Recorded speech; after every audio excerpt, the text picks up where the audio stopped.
Hello everyone, this video tells the story of a visionary girlfriend cheating on him with a swindler. She was prosecuted from she dark deeps, and after being released from prison. It's a really crazy story. Your opinion in the comments. Enjoy your wagon. My girlfriend cheated on me with a swindler for his dark deeds.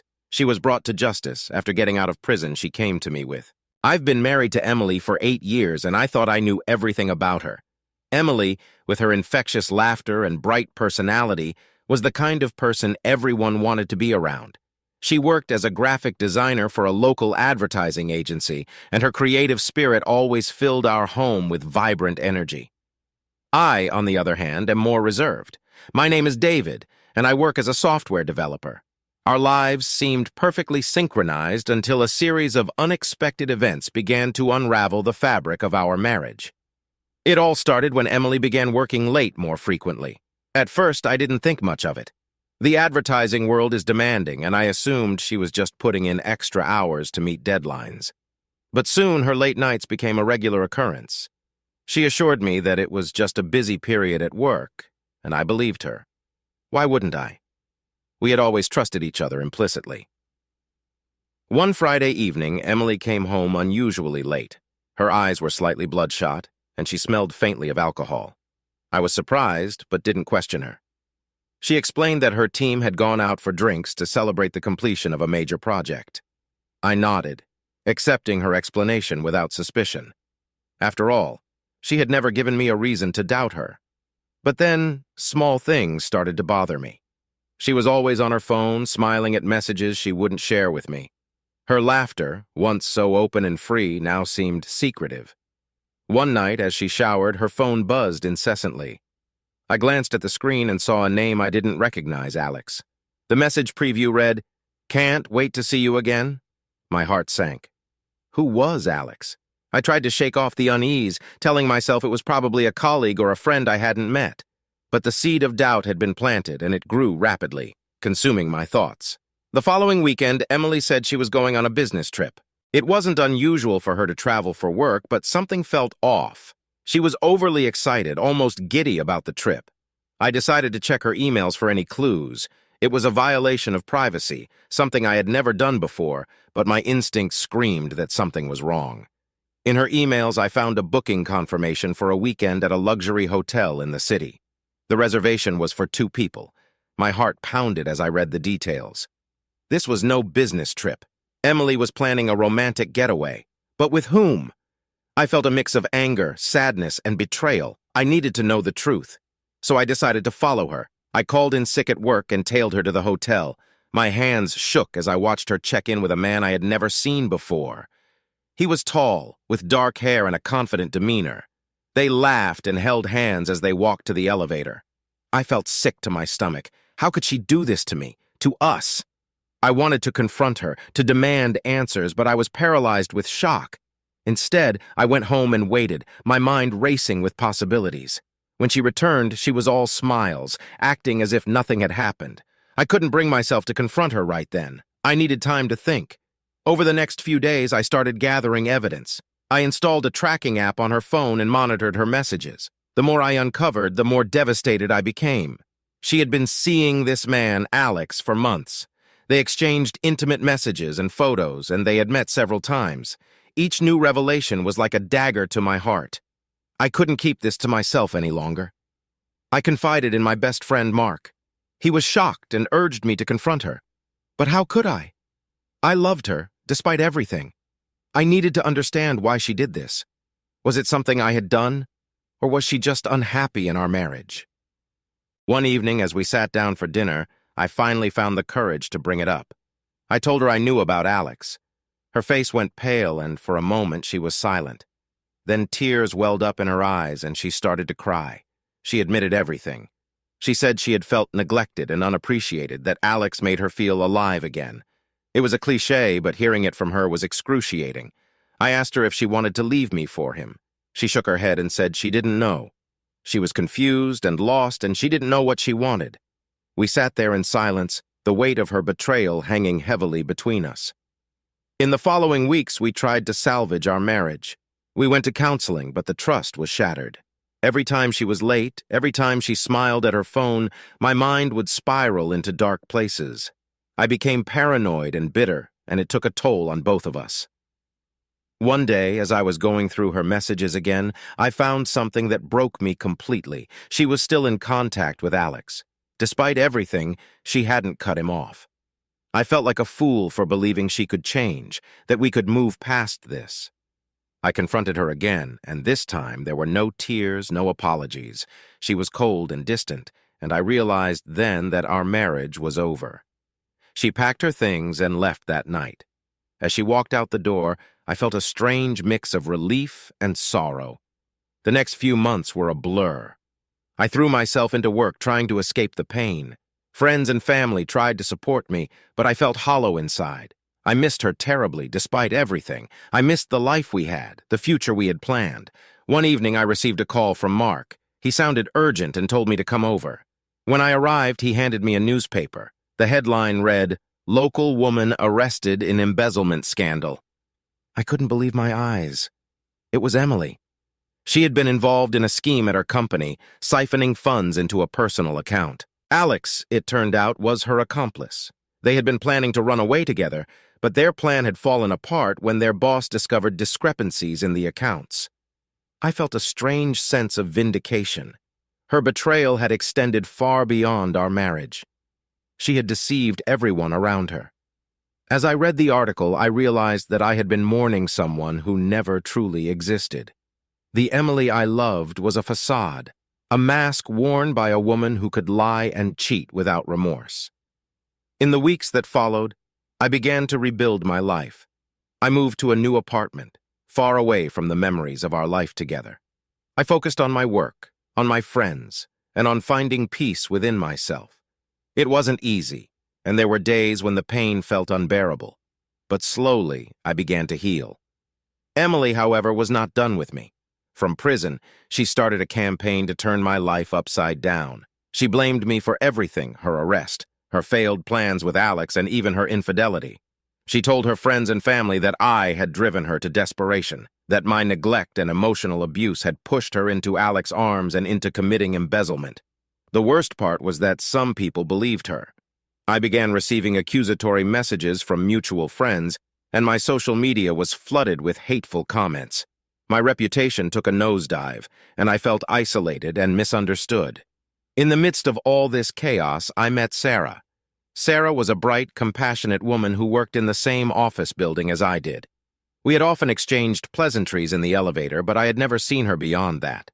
One day, she found me sitting alone in the building's cafe, looking utterly defeated. She approached me and asked if everything was all right. There was something in her eyes, a genuine concern, that made me open up to her. We started talking, and I found solace in her presence. She listened without judgment and offered me a friendship that I desperately needed. Over time, our friendship blossomed into something more. Sarah became my anchor, helping me navigate through the storm that Emily had created. Meanwhile, Emily's accusations continued to cause problems. She filed for divorce, demanding half of everything, despite the fact that she was in prison for a crime she committed. Her lawyers argued that I had emotionally neglected her, leading to her actions. It was a nightmare. I had to spend a significant amount of money on legal fees to defend myself, all while trying to maintain my sanity and my job. Sarah stood by me through it all. She was my rock, providing emotional support and helping me see the light at the end of the tunnel. Her kindness and patience were in stark contrast to the chaos Emily had brought into my life. Slowly, I began to see a future with Sarah, one that was free from the shadows of my past. One day, as I was preparing for another court hearing, I received a call from my lawyer. He had found evidence that could exonerate me completely. It turned out that Emily had been involved in shady dealings long before she met Alex. Her financial records showed a pattern of embezzlement and deceit that predated our marriage. This evidence was a game changer. At the hearing, my lawyer presented the evidence, and the judge was convinced. Emily's accusations were dismissed, and I was cleared of any wrongdoing. It was a huge relief, but the damage to my reputation had already been done. I knew it would take time to rebuild my life completely, but at least I could now move forward without the burden of false accusations. With Emily out of the picture, Sarah and I began to build a life together. We moved in together, and for the first time in a long while, I felt genuinely happy. She brought a light into my life that I hadn't realized I was missing. Her unwavering support helped me heal and regain my confidence. One evening, as we were enjoying a quiet dinner at home, Sarah suggested we take a trip together. It was something I had been hesitant about, given everything that had happened, but she insisted it would be good for us. We decided to visit a small coastal town, far away from the memories of the past year. The trip was exactly what I needed. Walking along the beach, with the sound of the waves and the feeling of Sarah's hand in mine, I felt a sense of peace that I hadn't felt in a long time. We talked about our future, our dreams, and our hopes. For the first time, I felt like I could truly leave the past behind and embrace a new beginning. But life, it seemed, had one more twist in store for me. On our last day in the coastal town, we ran into Alex. He looked different, tired, haggard, and far from the confident man I had seen with Emily. He was alone, and when he saw us, his face paled. I felt a surge of anger, but Sarah squeezed my hand, grounding me. Alex approached us, his expression a mix of guilt and desperation. He told us that he had been on the run ever since Emily's arrest, living a life of fear and regret. He wanted to apologize, to make amends for everything that had happened. I listened, not because I wanted to forgive him, but because I needed closure. He explained that Emily had manipulated him too, promising him a future that was built on lies. He had lost everything, his job, his family, his peace of mind. Seeing him like that, broken and remorseful, I realized that holding on to my anger would only continue to hurt me. I told him that while I could never forget what he and Emily had done, I was ready to move on. He nodded, thanked me, and walked away. As he disappeared into the distance, I felt a weight lift off my shoulders. Sarah and I returned home with a renewed sense of purpose. We knew that life would always have its challenges, but we were ready to face them together. Emily's actions had taught me a lot about trust, love, and resilience. I had lost so much, but I had also gained something invaluable, a deeper understanding of myself and what it meant to truly love and be loved. In the end, Emily's betrayal was not the end of my story. It was just a painful chapter that I had to endure to find my true path. With Sarah by my side, I knew that the future held endless possibilities, and I was ready to embrace them all. With Emily's shadow receding into the past, Sarah and I began to build a new life together. Sarah's unwavering support had seen me through the darkest period of my life, and I was determined to repay her by making our future as bright as possible. Our relationship deepened, and it wasn't long before I realized I wanted to spend the rest of my life with her. One sunny afternoon, while we were picnicking in a park overlooking the city, I decided to propose. I had been planning it for weeks, and everything had to be perfect. As we sat on the blanket, laughing and enjoying the day, I pulled out a small box from my pocket. Her eyes widened in surprise as I opened it to reveal a beautiful diamond ring. "Sarah," I said, my voice trembling with emotion, "you've been my rock, my source of joy, and my hope for the future. Will you marry me?" Tears welled up in her eyes, and she nodded vigorously before managing to say, "Yes, David, 1,000 times yes." The months that followed were a whirlwind of wedding preparations. We decided on a small, intimate ceremony with only our closest friends and family. It was held at a charming countryside estate, surrounded by lush gardens and blooming flowers. The day was perfect. Sarah looked radiant in her wedding dress, and as I stood at the altar watching her walk down the aisle, I felt like the luckiest man in the world. Our vows were heartfelt and tearful, promising to support and cherish each other through all of life's ups and downs. As we exchanged rings and sealed our vows with a kiss, I knew that this was the start of a beautiful new chapter in our lives. Our honeymoon was a dream come true. We traveled to Europe, exploring romantic cities like Paris, Venice, and Prague. We walked hand in hand along the Seine, enjoyed gondola rides through the Venetian canals, and marveled at the stunning architecture in Prague. It was a magical time, filled with love and laughter, and it cemented our bond even further. Upon returning home, life settled into a comfortable rhythm. We both continued with our careers, finding joy in our work and each other. But the biggest surprise came a few months later when Sarah announced that she was pregnant. The news filled me with a sense of awe and excitement. We were going to be parents, The pregnancy was a joyous time for us. We spent hours discussing baby names, decorating the nursery, and dreaming about our future as a family. Every ultrasound, every kick, and every moment brought us closer together. I was there for Sarah every step of the way, attending prenatal classes and making sure she was comfortable and happy. But just as we were beginning to feel that our lives were finally on track, a dark cloud loomed on the horizon. Emily, who was still behind bars, seemed to have an uncanny ability to disrupt our peace. It started with letters, filled with venomous accusations and threats. She blamed me for everything: her arrest, her failed plans with Alex, and even her infidelity. The letters were disturbing, but I tried to ignore them, focusing on the positive changes in my life. Emily's parents, however, were not so easily dismissed. They had always been a significant presence in our lives, but their allegiance to their daughter turned them against me. They believed Emily's lies and took it upon themselves to make my life as difficult as possible. They spread rumors about me, attempting to tarnish my reputation at work and within our social circles. They even tried to contact Sarah, attempting to turn her against me. Sarah, bless her heart, stood by me through it all.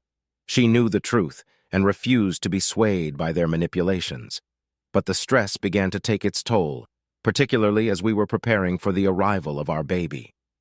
The constant harassment from Emily's parents became unbearable. One evening, after a particularly distressing phone call from Emily's mother, I decided enough was enough. We needed to take legal action to protect our family. I contacted my lawyer, who advised us to file a restraining order against Emily's parents. It was a difficult decision, but it was necessary for our peace of mind and the safety of our unborn child. The court proceedings were exhausting.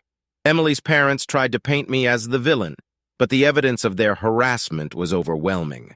The judge granted the restraining order, and for the first time in months, we felt a sense of relief. But Emily wasn't done. From prison, she managed to convince a fellow inmate to contact us, pretending to be someone from a support group offering to mediate and reconcile our differences. It was a clever ruse, designed to gain our trust and manipulate us further. Fortunately, Sarah's intuition saved us from falling into the trap. She sensed something was off and insisted we investigate before engaging with the so-called mediator. When we uncovered the truth, I was furious. Emily's relentless pursuit of revenge was putting our family at risk. I consulted with my lawyer again, who suggested we move to a different city to start fresh. It was a drastic step, but one that seemed necessary to escape Emily's reach. Sarah and I discussed it at length. Moving would mean leaving behind our friends, our jobs, and the life we had built. But the safety and well-being of our baby were our top priority. We decided to take the plunge. We found a beautiful house in a quiet town several hours away. It was perfect a safe haven where we could raise our child without fear of harassment. We both found new jobs, and slowly but surely, we began to rebuild our lives. As Sarah's due date approached, we focused on preparing for the baby's arrival. We attended childbirth classes, set up the nursery, and read every parenting book we could get our hands on. The anticipation was exhilarating. Finally, the day arrived.